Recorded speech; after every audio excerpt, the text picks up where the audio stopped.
Good morning. It's been about a little less than 4 years since I began with VIPKid. You couldn't tell. And I just got finished teaching. But I just kind of wanted to give an update.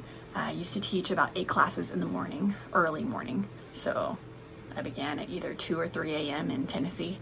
And now I've dwindled it down to me closing my schedule and students. It's up and down, like you could be fully booked and then the next week it could be hardly anything.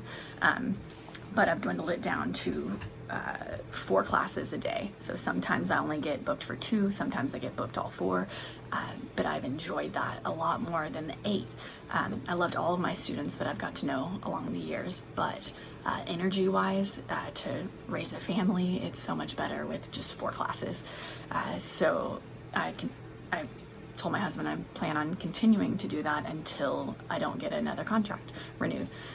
The money, obviously, teaching less is a lot less, but I don't do it for the money. It's nice, but it's definitely for the students, and it's still amazing when I lessened the schedule because I was getting so burnt out and exhausted. So if you've ever felt that way, then you're definitely not alone. And if you're on the Facebook groups, you know you're not alone. So yeah, that's kind of my update. It's like I almost like lost the joy in teaching, and then it's absolutely come back, and you can tell when you lose that joy because you feel like you're reading off the slide and you're like a freaking robot. But it can come back. It's just kind of, it's a learning curve kind of thing.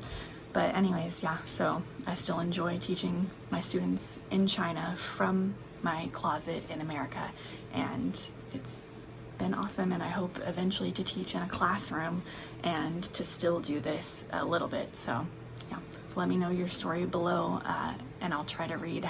Tell me how many years or months or days you've been with VIPKid and kind of what you've learned so far. So happy teaching.